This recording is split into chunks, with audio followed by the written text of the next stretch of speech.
જય દ્વારકાધીશ મિત્રો, જેવી રીતના આપણે પફ નું બનાવીએ છીએ અને પફ કઈ રીતના અહીંયા રેડીમેડ મળે છે, બધું ખાલી આપણે મસાલો રેડી કરવાનો, એવી જ રીતના જો આ જર્મન પીઝા બી અહીંયા મળે છે રેડીમેડ. તો અમે છે ને પીઝા નથી, પીઝાનો બેઝ કહેવાય પેલા તો. હા, પણ હવે ઈ જ છે. એટલે છે ને આ ઓલા ફ્રોઝન વાળા છે ને પીઝા ભાવતા નથી, એટલે ચિરાગ કહે છે કે આ વખતે છે ને તું આ ટ્રાય કર કે આ કેવા થાય છે એમ.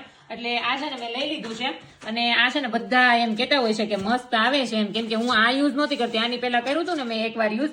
તો ઈ ચિરાગ કહ્યું હતું આપણે ઓલું બધું, હા, એ આખી કીટ જ આવે કે એમાં છે ને સોસ પીઝા નો બધું રેડીમેડ જ આવે છે. અને આના માટે તો છે ને મેં આજે સોસ ને અલગ થી લીધું છે. એટલે કાંદા છે નાખવાના, પછી ચીઝ છે, જેલેપીનો છે, ટમેટા છે, ઓલિવ છે, પછી કેપ્સિકમ છે, ચીલી ફ્લેક્સ, ઓરેગાનો, પીઝાનો આપણો દેશી મસાલો હોય તો જ મજા આવે, એનો મસાલો નથી સારો આવતો.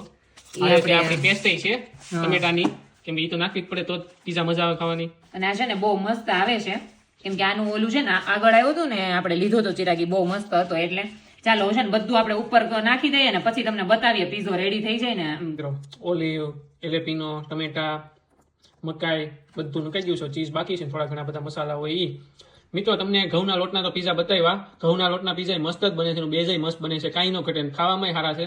પણ આજે એમ થયું કે તમને જર્મનીના અહીંથી પીઝા તૈયાર લેવી, એનો બેઝ લેવીને બનાવીને તમને બતાવી કેવા બને છે. શું કેવું વિચાર?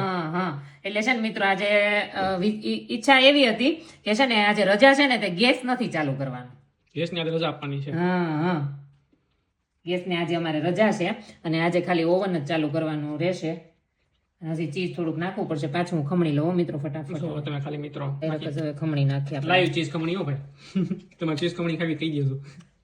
એવું નહીં, આપણે ઓલું કરીએ ને બસ વાર લાગશે એમ.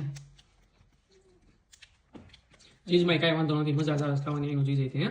હા, લબાલબો સરસ મજાનો જો મિત્રો બેઝ તૈયાર થઈ ગયો છે પીઝાનો, એક નંબર.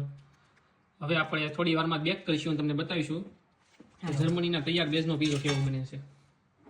ચાલો હું ફટાફટ છે ને ચીલી ફ્લેક્સ ને એવું બધું નાખી દઉં, હમણાં છે ને બેક થઈ જાય ને પછી તમને બતાવું મિત્રો કે છે ને પીઝો રિયલમાં લાગે કેવો એમ. અહીંના જર્મનીનો મતલબ આખું બધું રેડીમેડ લીધું હોય એટલે. અને મિત્રો તમે હોમમેડ પીઝા બનાવતા હોય તો તમે રોટલો કયો લાવો છો પીઝાનો ઈ કહો છો, અને તમે માથે ટોપિંગ કયા નાખો છો, અમારી જેમ નાખો છો ને એક્સ્ટ્રા નાખો છો જરીક ઈ કહો છો. અમે નાખ્યું છે એટલું નાખો છો કે તમે છે ને કંઈક અલગ નાખો છો, મને કહેજો. મેં મશરૂમ એક નથી નાખ્યું કેમ કે મને ઓછું ભાવે છે એટલે.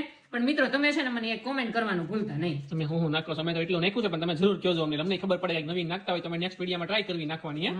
પીઝો એક નંબર બીનો છે, કાંઈ ન ઘટે. અને મિત્રો હારે છે ને મારે આજે જમરૂખનું જ્યુસ પીવાનું છે, કેમ કે અમે કાલે છે ને ઇન્ડિયન સ્ટોરમાં ગયા તો જમરૂખ ન મળ્યા, એટલે છે ને આ વખતે જ્યુસ લઈ લીધું છે. અને પીઝાની તો તમે વાત જ ન કરતા હો, એટલો સરસ બની ગયો છે, એક નંબર. હા, સ્મેલ જ એટલી મસ્ત આવે છે ને, એટલો મસ્ત કડકડો થયો છે ને. આ હારો જ આવે છે, પણ આપણે આ કેવું કે મિત્રોને બતાવવા કે ભાઈ આ કેવો આવે છે પીઝો એમ. ઓલિવ ઓઇલ અને લસણનું ઓઇલ બે નાખી દીધું છે, એટલે હવે છે ને ટેસ્ટ કરી લઉં. અને આમાં મને લાગતું નથી સોસ ની જરૂર પડે.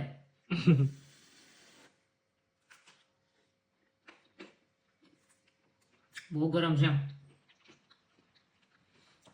કેમ બીનો છે? આનો બેઝ પણ એટલો મસ્ત આવે છે ને, તમે ખાલી પીઝા જોવો કેવા મસ્ત બને છે, બહુ મસ્ત રિયલમાં. પણ તમે છે ને આગળ કીધું ને એવી રીતના કોમેન્ટ કરજો કે તમે શું શું નાખો છો. બટ મારો પીઝો છે ને બહુ મસ્ત રેડી થઈ ગયો છે, તો તમે બધા પીઝા ખાવા આવી જાઓ મારા ઘરે આજે. તો મિત્રો વિડીયો કેવો લાગ્યો પ્લીઝ લાઈક કરજો, શેર કરજો. આજે છે ને મારે તમને પ્રેમથી પીઝા પીરસવાના છે, એટલે તમે બધા પીઝા